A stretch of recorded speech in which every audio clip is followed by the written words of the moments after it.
എന്നിട്ട് സാർ അതേപറ്റി അന്വേഷിച്ചോ? മുരളിയങ്കിളുടെ പരിചയത്തിലുള്ള ചിലർ ആ സ്റ്റേഷനിലുണ്ടായിരുന്നു. പക്ഷേ അങ്കിൾ അത് അന്വേഷിച്ചത് കൃത്യമായി ഫിലിപ്പോസ് അറിയുകയും അയാള് മാളുവിന്റെ വീട്ടിൽ ചെന്ന് മാളുവിനെയും അശ്വതേന്റെയും ഭീഷണിപ്പെടുത്തുകയും ചെയ്തു. അതോടെ എന്റെ സംശയം കൂടുതൽ ഉറച്ചു. ഇതിനിടയിൽ അത്രയൊക്കെ സംഭവിച്ചോ? എന്നിട്ട് മുരളി സാർ അതേക്കുറിച്ചൊന്നും പറഞ്ഞില്ലല്ലോ. മുരളിയങ്കിൾ പോയത് പിന്നെയാ ഫിലിപ്പോസ് അവിടെ ചെന്ന് ഭീഷണിപ്പെടുത്തിയത്. ഓ, അത് ശരി. എങ്കിൽ പിന്നെ അയാളെ വെറുതെ വിടാൻ പാടില്ലല്ലോ. അപ്പോ വീട് കയറി ഭീഷണിപ്പെടുത്തിയെന്ന് കാണിച്ച് മുരളി സാറിനെ കൊണ്ട് ഒരു പെറ്റീഷൻ ഫയൽ ചെയ്യിച്ചാലോ? ഇല്ല ചേച്ചി, മാളു ഫാമിലിയും ഇത്ര പാനിക് ആയിരിക്കുന്ന സമയത്ത് അവരൊരിക്കലും ഇങ്ങനെ കേസുമായിട്ട് മുന്നോട്ട് പോവില്ല. ഓ, അങ്ങനെയാണോ? മാത്രമല്ല, ഫിലിപ്പോസ് പറഞ്ഞതുപോലെ ചെയ്യുന്ന ഉറപ്പുള്ളതുകൊണ്ട് അയാളെ ഞങ്ങളുടെ വീട്ടുകാർക്ക് നല്ല ഭയമാണ്. ആ പേടിയാ അയാൾ മുതലെടുക്കാൻ ശ്രമിക്കുന്നത്. മറ്റാരു വഴി നമ്മൾ അയാൾക്കെതിരെ നീങ്ങിയാലും അയാൾ ആ നിമിഷം അതറിയുകയും നമ്മുടെ നീക്കത്തെ തടയിടുകയും ചെയ്യുന്നുണ്ട്. അയാൾക്ക് മറുത്തൊന്നും ചെയ്യാൻ കഴിയാത്ത രീതിയിൽ നീങ്ങാൻ നമ്മുടെ കമ്മ്യൂണിറ്റി വിചാരിച്ച സാധിക്കില്ല ചേച്ചി.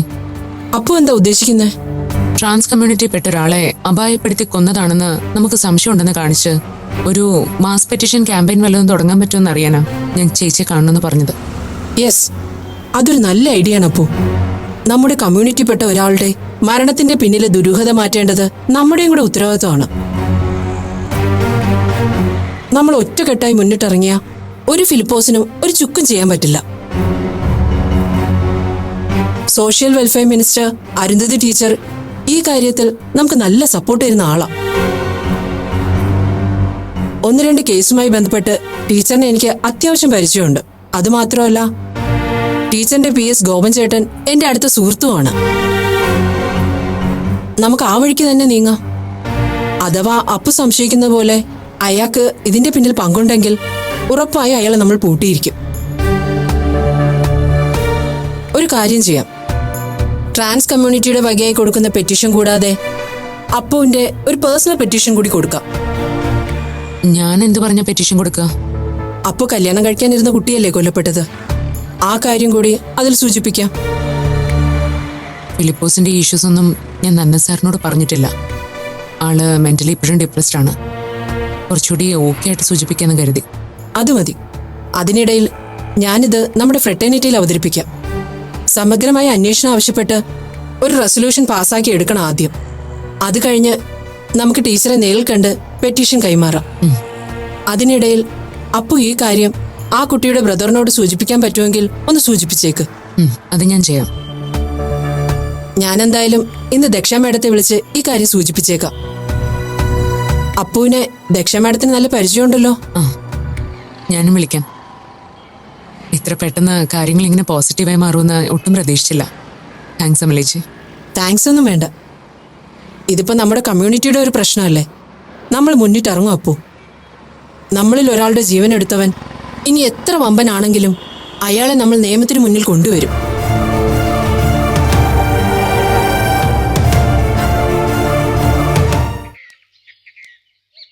ഇന്നെങ്കിലും നിനക്കെന്നെ കാണാനും സംസാരിക്കാനും തോന്നിയല്ലോ.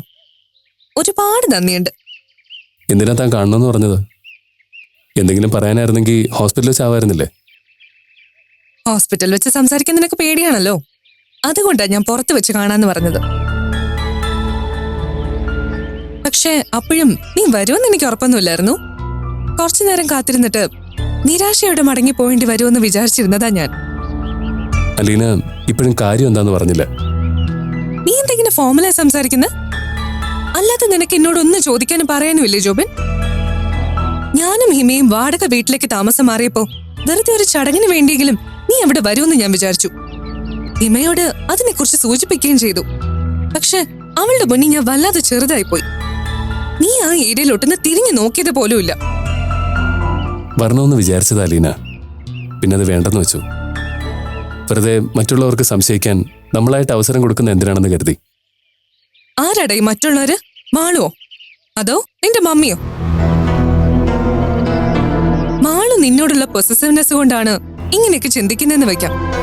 പക്ഷേ അതിന്റെ പേരില് നിന്റെ മമ്മി എന്തിനാ നിന്നോട് കലഹിക്കുന്നത്? വർക്ക് പ്ലേസിൽ ഒരു വനിതാ സുഹൃത്ത് ഉണ്ടാവുന്നത് അത്രയ്ക്ക് വലിയ അപരാധമാണോ? നീയുമായിട്ടുള്ള ഫ്രണ്ട്ഷിപ്പിന്റെ പേരിലല്ല മമ്മി എന്നോട് പിണങ്ങിയത്. മാളു എന്നോട് പിണങ്ങി വീട് വിട്ടതിന്. മമ്മി ഇപ്പോഴും മാളുവിനെ സപ്പോർട്ട് ചെയ്യുന്നത്. എന്തിന്റെ പേരിലാണെങ്കിലും മാളു ആ വീടിൽ നിന്ന് പിണങ്ങി ഇറങ്ങാൻ പാടില്ല എന്നായിരുന്നു മമ്മിയുടെ നിലപാട്. എന്റെ ഇന്നസെൻസ് പ്രൂവ് ചെയ്യാൻ ഞാൻ മാക്സിമം ശ്രമിച്ചു. പക്ഷേ മമ്മി അത് മനസ്സിലാക്കാൻ ശ്രമിക്കുന്നില്ല എന്ന് കണ്ടപ്പോ എനിക്ക് ദേഷ്യം വന്നു. ഞാനും ഇപ്പോ മമ്മിയോട് അധികം മിണ്ടാറില്ല. പക്ഷേ ലൈഫിൽ ആദ്യമായിട്ട് ഞാനും മമ്മി ഇങ്ങനെ പിണങ്ങുന്നത്. അത് വേണ്ടിയിരുന്നില്ല ജോബിൻ. നീ എന്തിനാ മമ്മിയോട് പിണങ്ങി നടക്കുന്നത്? അത് മണ്ടത്തരോ.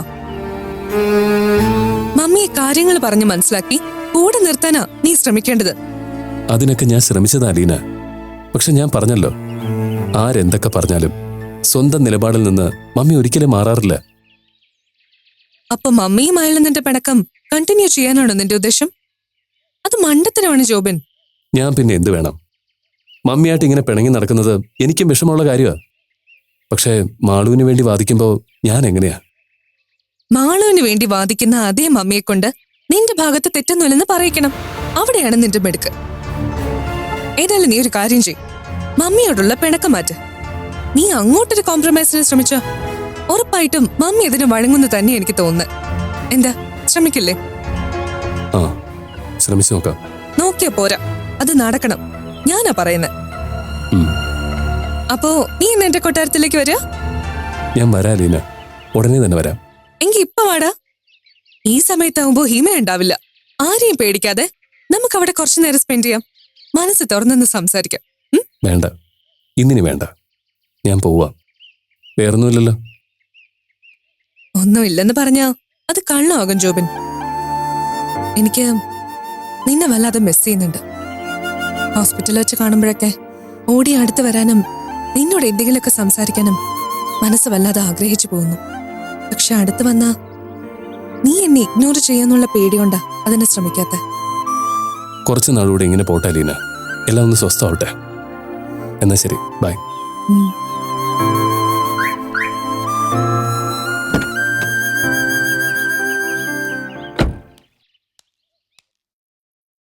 മൈ ഗോഡ്, വല്ലാത്തൊരു ട്രാജഡി ആയിപ്പോയല്ലോ മിസ്റ്റർ പണിക്കർ.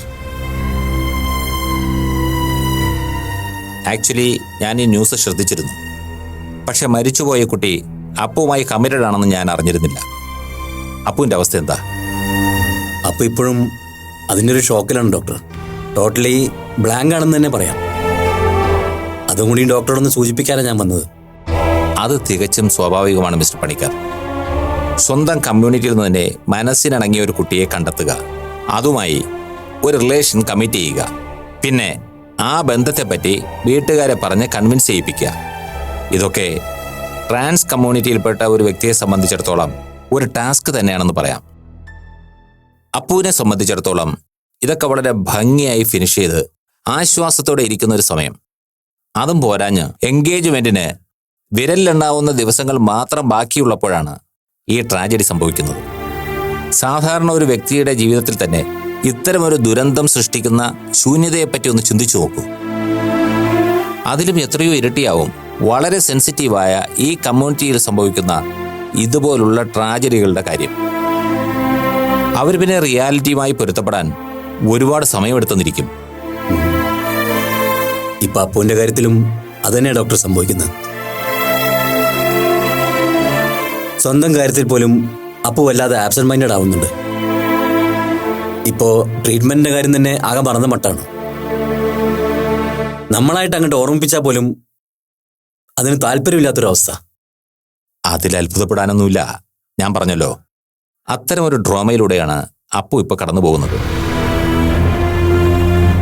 നേരത്തെ ഞാൻ സൂചിപ്പിച്ച പോലെ വളരെ പ്ലാൻഡ് ആൻഡ് പ്രീസെറ്റ് ആയിട്ടുള്ള ജീവിതമായിരുന്നു അപ്പുവിന്റെ മനസ്സിലുണ്ടായിരുന്നത്.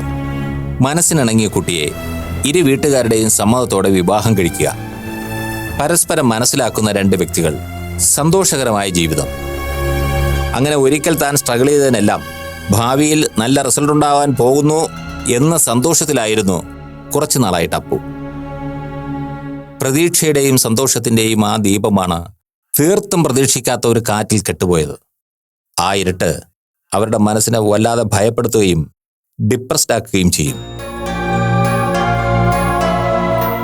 എന്തിനു വേണ്ടിയാണോ താൻ ഇത്രയും നാൾ സ്ട്രഗിൾ ചെയ്തത് അത് വെറുതെ ആയല്ലോ എന്ന നിരാശാബോധമാണ് പിന്നീട് അവരെ ഭരിക്കുന്നത്. എങ്ങനെയെങ്കിലും അപ്പുവിനെ ഈ അവസ്ഥയിൽ നിന്ന് പുറത്തു കൊണ്ടുവന്നേ പറ്റൂ, എത്രയും വേഗം. അങ്ങനെ ധൃതി കൂട്ടിയിട്ട് കാര്യമില്ല മിസ്റ്റർ പണിക്കർ. കുറച്ചൊക്കെ ഒരു സൈക്കോളജിക്കൽ അപ്രോച്ചാണ് ഇവിടെ ഗുണം ചെയ്യുക.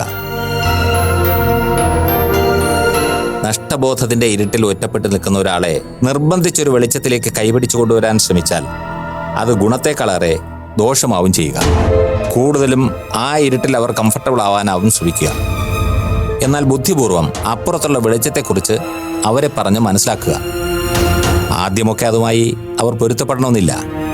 പക്ഷേ നമ്മുടെ ക്ഷമാപൂർവമായ ഇടപെടൽ പതുക്കെ പതുക്കെ അവരെ വെളിച്ചത്തിലേക്ക് തിരിച്ചു നടക്കാൻ പ്രേരിപ്പിക്കും. അതൊരു സ്ലോ പ്രോസസ്സാണ്. ഒന്നിനും പരിധി വിട്ട് അപ്പുവിനെ നിർബന്ധിക്കാതിരിക്കുക. കുറച്ചു ദിവസം കൂടി ഇങ്ങനെ തുടരട്ടെ. അല്ല, അതുവരെ ട്രീറ്റ്മെന്റ് വൈകുന്നതിൽ കുഴപ്പമൊന്നുമില്ലല്ലോ അല്ലേ? കുഴപ്പമുണ്ടോയെന്ന് ചോദിച്ചാൽ ഏത് ട്രീറ്റ്മെന്റിന്റെയും ബേസ്മെന്റ് മനസ്സാണ് മിസ്റ്റർ പണിക്കർ. അത് ശരിയായിട്ടില്ലെങ്കിൽ ഒരു ചികിത്സയും എഫക്റ്റീവ് ആവണമെന്നില്ല. ഇപ്പോൾ ആകെ കലങ്ങി മറിഞ്ഞൊരവസ്ഥയിലാണ് അപ്പുവിൻ്റെ മനസ്സ്. അതൊന്ന് സെറ്റിൽഡ് ആവട്ടെ. അതുവരെ അപ്പുവിനെ ഒന്നിനും ഫോഴ്സ് ചെയ്യാതിരിക്കുക. നമ്മൾ കൂടെയുണ്ടെന്ന് അവർക്കൊരു തോന്നലുണ്ടാക്കിയാൽ മതി. ശരി ഡോക്ടർ, ഏതായാലും ഇത്രയും ക്ഷമിച്ചില്ലേ, ഇനി കുറച്ച് നാളും കൂടി വെയിറ്റ് ചെയ്യാം. Good decision. Thank you doctor. എന്തെങ്കിലും ഉണ്ടെങ്കിൽ ഞാൻ വിളിക്കാം. നീ നന്ദനെ കാണാൻ തനിച്ചാണോ പോയത്? മാളു വന്നില്ലേ? ഇല്ല, ഞാൻ തനിച്ചാ പോയത്. നന്ദൻ എങ്ങനെയുണ്ട്? ബെറ്റർ ആയിട്ടുണ്ട്. ഒരാഴ്ചയ്ക്കുള്ളിൽ പുറത്തേക്കൊക്കെ ഇറങ്ങാമെന്ന് ഡോക്ടർ പറഞ്ഞെന്ന് പറഞ്ഞു. എനിക്കും നന്ദനെ ഒന്ന് ചെന്ന് കണ്ടാൽ കൊള്ളാമെന്നുണ്ട്. ഇനി പോകുമ്പോൾ ഞാനും വീപ്പിയും കൂടെ വരാം. പക്ഷേ പാവം, അയാൾ എങ്ങനെ ഫേസ് ചെയ്യുന്ന ഓർക്കുമ്പോഴാണ് മടിക്കുന്നത്. നീ ഫിലിപ്പോസിന്റെ കാര്യമല്ല നന്ദനോട് സൂചിപ്പിച്ചോ? സൂചിപ്പിക്കണമെന്നുണ്ടായിരുന്നു അമ്മ. പക്ഷേ ഇപ്പം അതിനെ പറ്റിയ ടൈമല്ലെന്ന് തോന്നി. നിളച്ചേച്ചിയോട് ഞാൻ ചെറുതായിട്ട് കാര്യങ്ങളൊന്ന് സൂചിപ്പിച്ചു. നന്ദേട്ടനോടൊന്നും ഇപ്പം പറയേണ്ടെന്ന് അവരും പറഞ്ഞു. അത് നന്നായി അപ്പോ. ഞാൻ ഒരു കാര്യം പറഞ്ഞാ നീ സമാധാനത്തോടെ കേൾക്കണം. വീപ്പിക്ക് ഈ കാര്യത്തിൽ നല്ല ടെൻഷനുണ്ട്.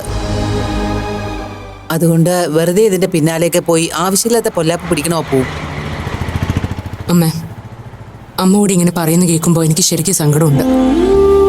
ആതിരെ അമ്മയ്ക്കറിയില്ലേ എന്തൊരു പാവമായിരുന്നു അവള്. എന്റെയും മാളുവിന്റെയും പേരില അവ കരുണിൽ നിന്നും സാംകുട്ടിയിൽ നിന്നും പോലും പീഡനം ഏറ്റുവാങ്ങേണ്ടി വന്നത്. ഒരു സഹോദരൻ എന്ന രീതിയിൽ നന്ദൻ സാർ നിയമപരമായി ചോദ്യം ചെയ്തു. അതിന്റെ പേരിൽ ബലി കൊടുക്കേണ്ടി വന്നത് ഒരു തെറ്റും ചെയ്യാത്ത ആ പാവത്തിന്റെ ജീവനാ. അത് നമ്മൾ കണ്ടില്ലെന്ന് അടിക്കണമേ. അപ്പോ അത് നമ്മളെ സംശയങ്ങൾ മാത്രമല്ലേ? അതിൽ വലിയ കഴമ്പുണ്ടോന്ന് നമുക്ക് ഉറപ്പൊന്നുമില്ലല്ലോ.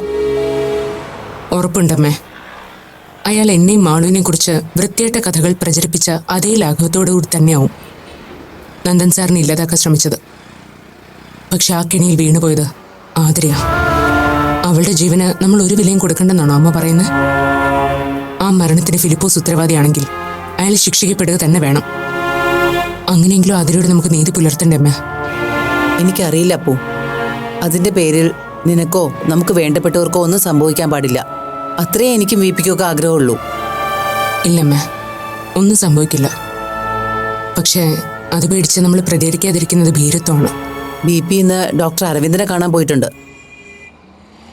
നീ എന്താ നിന്റെ ട്രീറ്റ്മെന്റിനെ കുറിച്ച് ഇപ്പോൾ ഒരു താല്പര്യം കാണിക്കാത്തത്? അമ്മയ്ക്കറിയാലോ, മറ്റാരേക്കാളും ഞാനാണ് ആ വിഷയത്തിൽ താല്പര്യം കാണിക്കേണ്ടതെന്ന്. പക്ഷെ ഇപ്പോൾ എൻ്റെ മനസ്സിൽ ആതിരയുടെ ഈ കാര്യം അമ്മ. അതിൻ്റെ സത്യാവസ്ഥ അറിയുന്നവരെ സത്യത്തിൽ എനിക്കൊരു സമാധാനവുമില്ല. അങ്ങനൊരു മനസ്സുമായി എനിക്കൊന്നിനും കോൺസെൻട്രേറ്റ് ചെയ്യാൻ പറ്റുന്നില്ല. അതുകൊണ്ടാണ് ഇതിൻ്റെ കാര്യത്തിലൊരു തീരുമാനമായിട്ട് ട്രീറ്റ്മെന്റിനെ കുറിച്ച് ആലോചിക്കാന്ന് വെച്ച്. അമ്മ അത് VP ഒന്ന് പറഞ്ഞ് മനസ്സിലാക്കണം. അമ്മ ഇനി പാർലറിലോട്ട് പോകുന്നുണ്ടോ? ഇല്ല, ഇനിയിപ്പോൾ പോയിട്ട് കാര്യമൊന്നുമില്ല. ആ കുട്ടി പൂട്ടി പൊയ്ക്കോളും. നമുക്ക് വീട്ടിലേക്ക് പോവാം. പോകുന്ന വഴിക്ക് കുറച്ച് സാധനങ്ങളും വാങ്ങാനുണ്ട്. ഇപ്പം നീയും കൂടെ ഉണ്ടല്ലോ, വാ.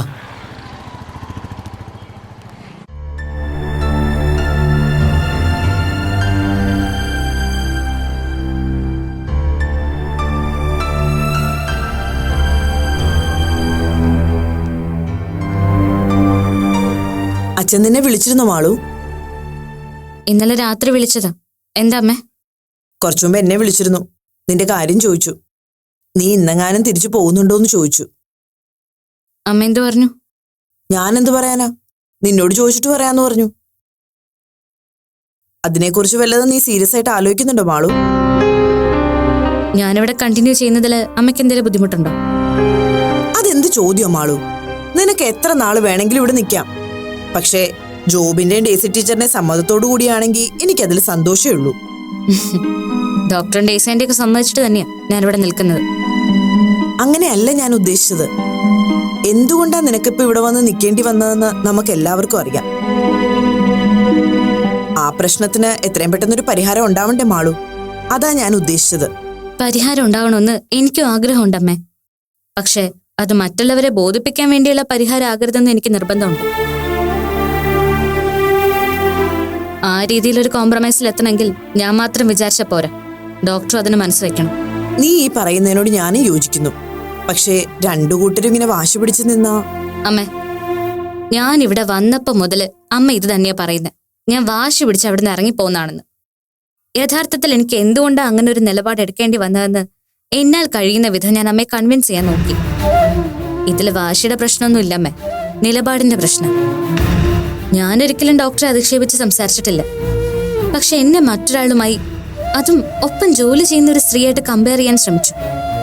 സ്വന്തം ഭർത്താവിന്റെ പ്രതിസന്ധിയിൽ സന്തോഷിക്കുന്ന ഒരാളാണ് തന്റെ ഭാര്യ എന്ന് ഭർത്താവ് മുഖത്തോക്കി പറഞ്ഞ അങ്ങനെ ആഗ്രഹിക്കാത്തൊരു വ്യക്തിക്ക് അത് അംഗീകരിച്ചു കൊടുക്കേണ്ട കാര്യമില്ലല്ലോ. നോക്കുമാളൂ, ഇങ്ങനെയുള്ള ചെറിയ ചെറിയ പ്രശ്നങ്ങൾ എല്ലാ റിലേഷൻഷിപ്പിലും ഉണ്ടാവും. അതിന്റെ പേരിൽ പിണങ്ങാം, മിണ്ടാതിരിക്കാം, അതൊക്കെ സാധാരണമാണ്. പക്ഷേ അതൊരു പരിധിക്കപ്പുറത്തേക്ക് വളർന്ന പിന്നീട് നോക്കുന്നതിലും കാണുന്നതിലും ഒക്കെ കുറ്റം കണ്ടുപിടിക്കാൻ എളുപ്പമായിരിക്കും രണ്ടു കൂട്ടർക്കും. അമ്മ പറഞ്ഞ ശരി, അതൊരു പരിധിക്കപ്പുറം വളരാൻ പാടില്ല. അങ്ങനെ വളരാതിരിക്കാൻ വേണ്ടിയാ ഞാനിപ്പോ ഇവിടെ വന്ന് നിൽക്കുന്നത്. എന്റെ ആവശ്യകതയും സാമീപ്യവും ആ വീട്ടിലുണ്ടെന്ന് ഡോക്ടർ മനസ്സിലാക്കട്ടെ. അങ്ങനെ മനസ്സിലാക്കി തിരിച്ചു വരുമ്പോഴേ ഈ പ്രശ്നത്തിന് ശാശ്വത പരിഹാരം കാണാൻ പറ്റുള്ളൂ. അതുവരെ ഞാൻ ഇവിടെ തന്നെ കാണും. അമ്മ എന്നെ നിർബന്ധിക്കരുത് ഒന്നിനും.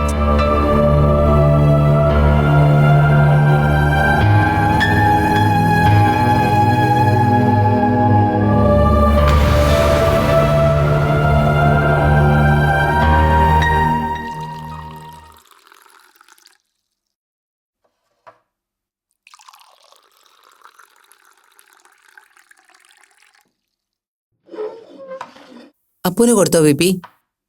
അപ്പു വന്നപ്പോഴേ കഴിച്ചു. ആള് വളരെ ഗ്ലൂമിയാണല്ലോ, എന്തു പറ്റി? എന്ത് പറ്റാൻ? അപ്പു ഇപ്പോഴും ആ മനസ്സിൽ തന്നെയാണ്. ഇന്ന് തന്നെ കാണാൻ പാർലറിൽ വന്നത് പ്രത്യേകിച്ച് എന്തെങ്കിലും പറയാനാണോ? പ്രത്യേകിച്ചൊന്നും പറഞ്ഞില്ല. നന്ദന്റെയും ആതിരയുടെയും കാര്യം തന്നെയാ അപ്പുവിന്റെ മനസ്സിലിപ്പോഴും. അല്ല, ഡോക്ടർ എന്ത് പറഞ്ഞു? ഞാൻ ഉണ്ടായ കാര്യങ്ങളൊക്കെ ഡോക്ടറോട് ബ്രീഫ് ചെയ്തു. അപ്പുവിന്റെ ഇപ്പോഴത്തെ ഒരു അവസ്ഥയെക്കുറിച്ച് ഡോക്ടർക്ക് ഒരു ക്ലിയർ പിക്ചർ കിട്ടിയിട്ടുണ്ടെന്ന് തോന്നുന്നു. അതുകൊണ്ട് ട്രീറ്റ്മെന്റ് എന്തെങ്കിലും കുഴപ്പം? കുഴപ്പമൊന്നുമില്ല. At the earliest treatment start ചെയ്യുന്ന നല്ലത് എന്ന് തന്നെയാണ് അയാൾ എപ്പോഴും പറയുന്നത്. പക്ഷേ അറ്റ് ദ സെയിം ടൈം അപ്പുവിന്റെ മൈൻഡ് സെറ്റ് ഓക്കെ ആവുകയും വേണം. അതും കൂട്ടത്തിൽ അയാൾ പറയുന്നുണ്ട്. അല്ല, ഒന്നാലോചിച്ചാൽ അതിലും കാര്യമുണ്ട്. മനസ്സാണല്ലോ എല്ലാറ്റിൻ്റെയും ബേസ്. അപ്പുവിനെ സംബന്ധിച്ച് ഈ ഒരു ട്രോമയിൽ നിൽക്കുന്നിടത്തോളം ട്രീറ്റ്മെന്റ് എഫക്റ്റീവ് ആവണമെന്നില്ല. പിന്നെ ഹോർമോൺ ചേഞ്ചസ് ഒക്കെ വരുമ്പോൾ ആളുടെ ക്യാരക്ടറിലും അതിന്റെ എഫക്റ്റ് ഒക്കെ ഉണ്ടാവുമല്ലോ. എല്ലാം കൂടി അപ്പുവിന് ടോളറേറ്റ് ചെയ്യാൻ പറ്റുന്നതിലും അപ്പുറമായിരിക്കും. അപ്പുവായിട്ട് ഇങ്ങോട്ട് ട്രീറ്റ്മെന്റ് പതുക്കെ മതി എന്ന് പറഞ്ഞ സ്ഥിതിക്ക് നമ്മളായിട്ട് ധൃതി കൂട്ടേണ്ട കാര്യമില്ലെന്നാ ബി പി എനിക്ക് തോന്നുന്നത്.